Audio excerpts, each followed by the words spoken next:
Assalamualaikum warahmatullahi wabarakatuh. Perkenalkan nama saya Elo Faikoh dari kelas TII 23 dengan 3 digit NIM terakhir 291. Di sini saya akan mempresentasikan hasil laporan analisis multiple regresi linear pada dataset Socioeconomic of Indonesia in 2021.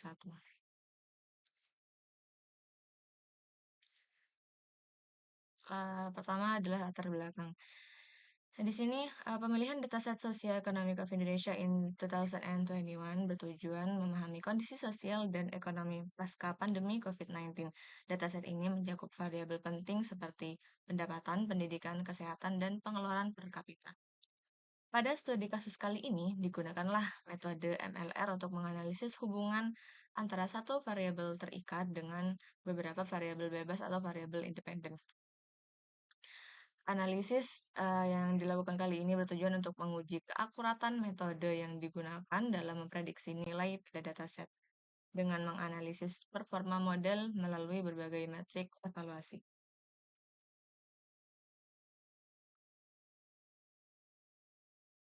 Sebelum melakukan studi kasus tersebut, saya membuat beberapa batasan masalah di mana pada dataset tersebut ada 4 variabel bebas, namun satu variabelnya tidak saya masukkan, yaitu variabel AHH atau angka harapan hidup. Lalu, yang kedua adalah data yang digunakan hanya data pada periode 2021. Dan yang terakhir, data yang digunakan hanya data Provinsi Jawa Timur, Banten, dan DKI Jakarta saja. Karena mengingat data ini memiliki hampir sekitar 500 lebih data yang tidak memungkinkan untuk saya menghitung semuanya. Oke, selanjutnya ada penjelasan detail dataset. Di sini saya menggunakan 3 variabel bebas dan 1 variabel terikat, di mana X1 sebagai mewakili per people percentage atau persentase penduduk miskin, X2 sebagai reg GDP atau produk domestik regional bruto PDRB, X3 sebagai average school time atau rata-rata lama sekolah, dan variabel terikatnya sendiri Y bersama dengan expenditure per capita atau pengeluaran per kapita. Multiple linear regression adalah evolusi dari simple linear regression. MLR menggunakan 2 atau lebih independen variabel. Semakin kompleks model regresi yang digunakan, semakin lama waktu penghitungan diperlukan. Analisis dengan metode ini digunakan untuk menetapkan hubungan yang ada antara variabel dependen dan sekumpulan variabel independen yang terkait. Rumus MLR sendiri di sini yaitu Y sama dengan alpha plus B1 kali X1 plus beta 2 kali X2 plus beta 3 kali X3 dan seterusnya. Nah, di sini ada MLR values di mana data-data ini saya dapat dari Excel atau data sosioekonomik yang saya gunakan. Di sini ada sekitar 52 baris data, di mana sudah saya hitung di Excel, menghitung sum dari X1, X2, X3, Y, X1 kali X1, X1 kali X2, dan sebagainya. Sehingga setelah dirapikan, didapatkanlah N sama dengan 52, sigma X1 522,77, dan sebagainya seperti yang saya cantumkan dalam PPT ini.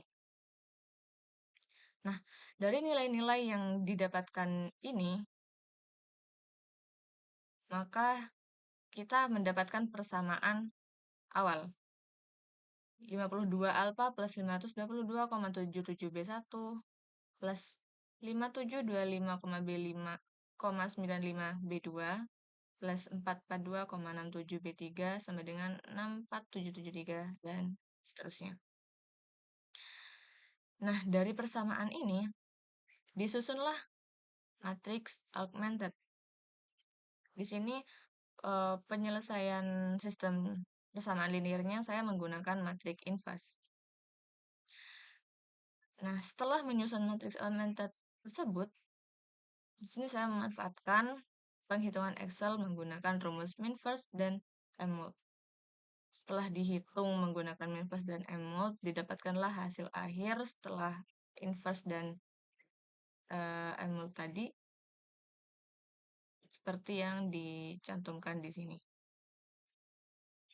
Lalu ditemukanlah hasil koefisien regresi dengan alfa sama dengan 982, sekian di baris pertama ini. Beta 1 sama dengan 33, sekian di baris kedua. Beta 2 sama dengan 8, sekian di baris ketiga. Dan beta 3 sama dengan 1203, sekian di baris terakhir. Nah, dari hasil koefisien regresi tersebut, didapatkanlah persamaan akhir. Y sama dengan 982, sekian plus 33, sekian kali X1 plus 8, sekian kali X2 plus 1203, sekian kali X3. Nah, tahap terakhir setelah kita menghitung dan mendapatkan persamaan akhir adalah evaluasi performa. Pada tahap ini, saya memanfaatkan kode program Octave untuk menghitung 7 evaluasi performa yang diterapkan. Berikut adalah hasil evaluasi performanya dengan MSE 1466990, sekian, RMSE 1212, sekian, SS, ESS, dan sebagainya seperti yang saya cantumkan di PPT ini. Berikut saya tampilkan kode Octave-nya. Ini adalah kode Octave yang saya gunakan, di mana saya masukkan data, lalu memisahkan data di mana 1 hingga 3 sebagai variabel independen, Y sebagai variabel terikatnya atau variabel dependennya. Lalu di sini saya menghitung rumus-rumusnya, lalu mengoutputkannya dengan fprint dan display. Berikut hasilnya. MSE, RMSE sudah valid, sudah cocok dengan yang saya cantumkan di PT ini.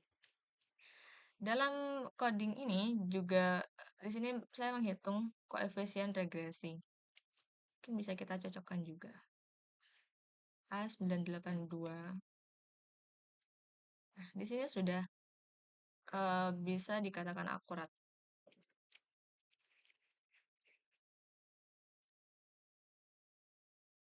Dari studi kasus tadi, bisa ditarik kesimpulan bahwa dalam laporan ini, analisis MLR telah ditetapkan untuk mengeksplorasi hubungan antar variabel dependen dan sejumlah variabel independen dalam konteks sosioekonomi di Indonesia pada tahun 2021. Metode MLR ini dipilih karena kemampuannya untuk menangkap kompleksitas interaksi antar berbagai faktor yang mempengaruhi kondisi ekonomi masyarakat. Seperti tadi, yang mempengaruhi variabel Y adalah variabel X1, X2, dan X3 tadi.